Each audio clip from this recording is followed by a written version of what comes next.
Rightio, welcome everyone to Premier League 360. Thanks to our sponsor CUB. I'm Stephen Layer and this is Ben. And Patton, I've forgotten my crayon on this week, but anyway, I'll feel a bit naked. Got my phone and we'll go with that. Smash that around. Sounds good. Sounds good.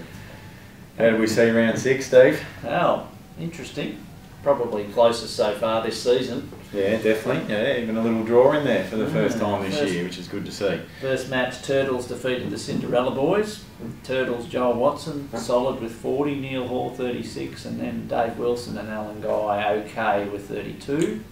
Yeah, Gav Radley 38 for the Cinderella Boys, trying to get them over the line there, and then Rocket actually must have had a good score because he brought his scorecard in this week, so he's at 36 there. So, but yeah, just not enough over the board to beat the Turtles. No, only 2 points in it, so they've done all right. They dropped away a bit, unfortunately. Yeah, the one of Richard's favourites, the barometer, Luke Keogh, only 30. Yeah, so he's a bit disappointing. He's Brownlow favourite early on, but going back. Yeah, unusual. He's normally pretty solid, Luke. Doesn't do much wrong, but I think he's in holiday mode. He's away in a couple of weeks for a while, so. off his luck. Yeah, definitely. Next one, Grandad's. Big win over the 19th hole Hackers, which is probably the 19th hole Hackers, the new whipping boys, really.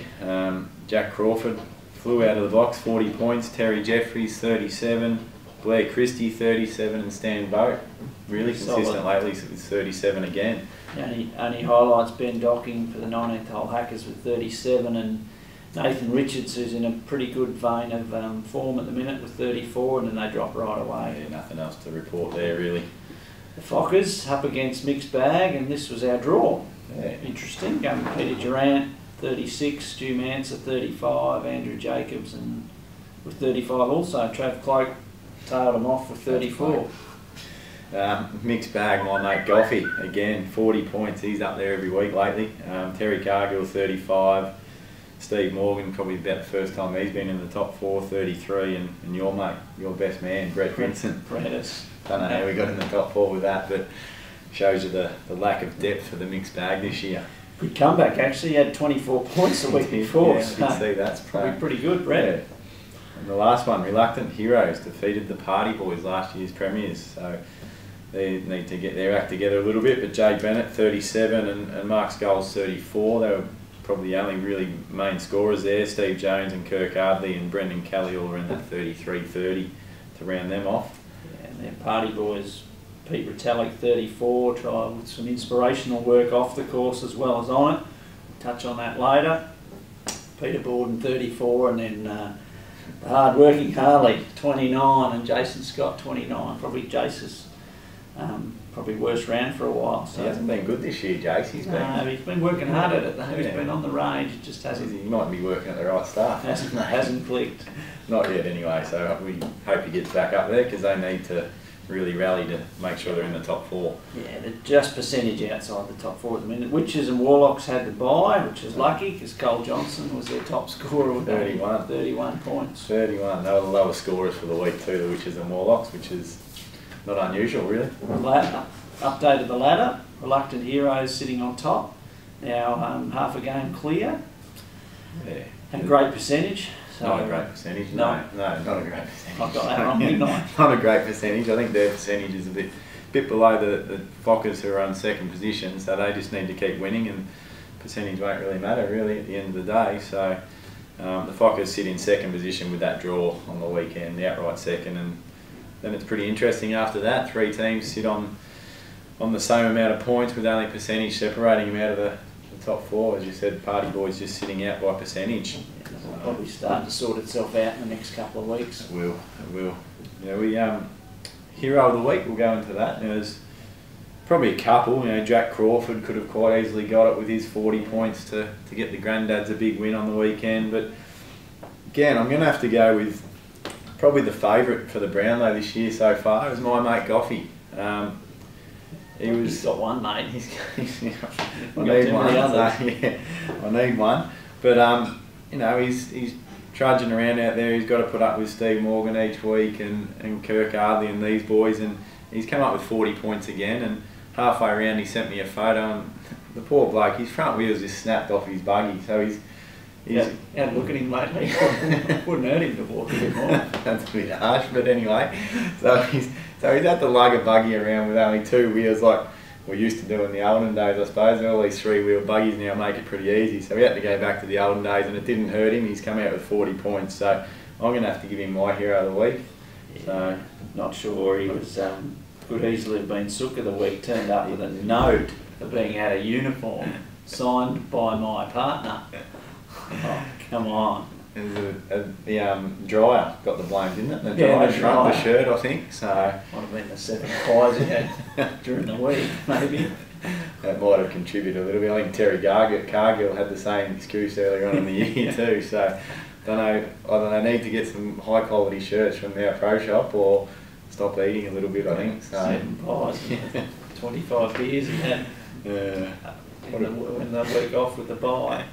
What about the villain of the week, Steve? What do you got there? Well, Steve Jones is going to get this one, but it probably should really be, I'm not sure how you say, whether it's him or the fellow who was the culprit who carried out the act, but one of our other team members from the Turtles, Jeff Stevenson, sent his son to seek up a few extra golf balls for him. So Steve Jones has gone to the putting green with a nice new Callaway ball, and he's managed to lose his ball on the putting green. He's ended up with an old second-hand Callaway Diablo, which is worth about $3, and lost his top grade ball.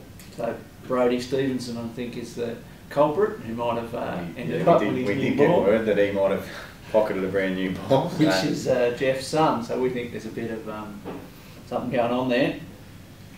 Yeah, So- not nice to lose the ball before you even No. start, is it really? As I've said in my interview later, he's the first person in 30 years to lose a ball in the putting green before he hits off. Yeah, gold. His teammates weren't real slow at coming in to tell us No, either. no. They rushed in to tell us. All over it. As much as John Thomason can rush, I suppose. He came in quickly and told us about it. So Our team player of the week is no doubt Peter Retallick. You'll see by the photos in the shop. He's got Party Boys inscribed in the back of his new haircut, trying to inspire his team, and then he went out and produced the leading score in his team. So yeah, pretty good effort, I think. great effort. Might even be a dare later on this year. It could be. Could be a dare. Could be a dare. We might. The loser has to inscribe the winner's team in the back of their head, maybe. I did say to Harley Williams, I said this could be a team thing if they start to win, but he wanted the tattoos at the end of last year, but no one else would go for it, so he's still on that go. But Sook of the week, now we had a couple, we mentioned Goffey, but mine this week is a couple, both on the same team. Now Steve Morgan gets a little mention here. I heard he had a little dummy spit and the club went flying down the fairway and actually went past his ball. And one of his teammates has followed in his footsteps, as any good player would do. But he's done a little bit better. Now it's Pete Hylett, nicknamed John Tomlinson. He's thrown his club flying through the air and has come back in 2 pieces. So Pete, well, you're trying to do the right thing for your team and following your captain's footsteps. So I don't think that's probably the way to do it, mate. So Does have a bit of history here too. He has kept our repairs department profits up nicely. So it's been good, the Premier League actually in a whole for our repair at the back there. So another brand new shaft going out of the shop this week. And Pete Tomlinson Hylett, you're the Sook of the week, mate. So lift your game. If you're wondering why Tomlinson, I'm pretty John sure Tomlinson's nearly every second week. Yeah. he's like a new set of clubs. Like the new hammer. Just keeps claiming on insurance, I think. Righto, round 7 next week. Pretty important now, coming to the end of the season and finals around the corner. Cinderella Boys up against the 19th hole Hackers. I think Cinderella Boys might get that one Have done. to, yeah. 19th hole Hackers are the hopeless. Granddads versus the Reluctant Heroes. Might be a good one. Yeah. Top of the ladder, Reluctant Heroes. Granddad's I flying. think Granddads will be a big chance there. I reckon, yeah, Jack Crawford and that Stan Boat again, if he can fire, they'll have it in the bag. Got the kids there, Blair and Yep. Blair's in good form. yeah. Yep. So yeah, I'm going to go to Granddads as well. Fockers versus the Party Boys. This is crunch time for the Party Boys. They need a win. They do need a win. If they lose here, it might be season over, or very close to season over. No But premiers to not make the No. finals the next year. I'm going to go the Party Boys. I reckon they'll fire up. come back. Joe Scott will lead from the front this week, I think. Turtles versus Witches and Warlocks. Just the Turtles, really. Unless Cole Johnson can do something, pull something out of his hat. Might be better if Cole doesn't play. Yeah, the women will probably outscore him anyway. So, and Mixed Bag have the bye this week, which will. They probably need that. Do a bit of regrouping, I think. Their season's done. I think they're done and dusted. Probably got to win every week from here on, given that hasn't happened much for them all season. So I don't think so.